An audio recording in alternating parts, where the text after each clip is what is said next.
Bom dia, nós vamos resolver aqui o exemplo 1 da lista sobre lei de Gauss do módulo 3, né?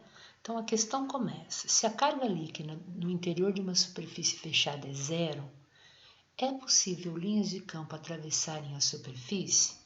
Então o que a gente viu na lei de Gauss? Que a carga envolvida por uma superfície é igual a ε0 vezes o fluxo que atravessa essa superfície, né? E o fluxo a gente viu que é integral sobre a superfície fechada de E escalar dA. Se a carga envolvida é zero, a gente tem o lado esquerdo da igualdade é zero, é lógico que o fluxo é zero. Por quê? Porque ε0 é uma constante, né? Então, se a carga no interior da superfície, a carga líquida na superfície fechada é zero, o fluxo é zero? Sim, é zero. E é possível linhas de campo atravessarem a superfície? Sim, desde que ocorra a seguinte situação, né? Na nossa superfície gaussiana, na nossa superfície fechada, se nós tivermos a situação, por exemplo, a gente tem uma superfície tridimensional, né?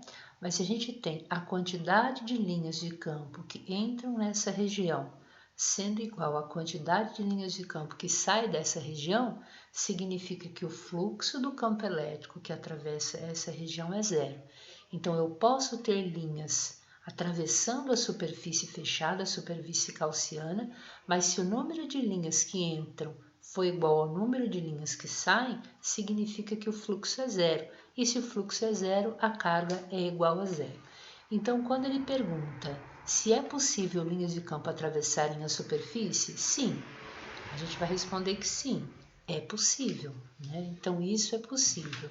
Agora, se existem linhas de campo que realmente atravessam a superfície, o que se pode dizer sobre o número de linhas dirigido para o interior do volume delimitado, em comparação com o número de linhas dirigidos para fora? Significa, então, como a gente explicou, que o número de linhas de campo que entram na região, então, o número de linhas que entram, que apontam para dentro, eles têm que ser exatamente igual ao número de linhas que saem da região. Se isso acontecer, eu tenho então que o fluxo é zero, né?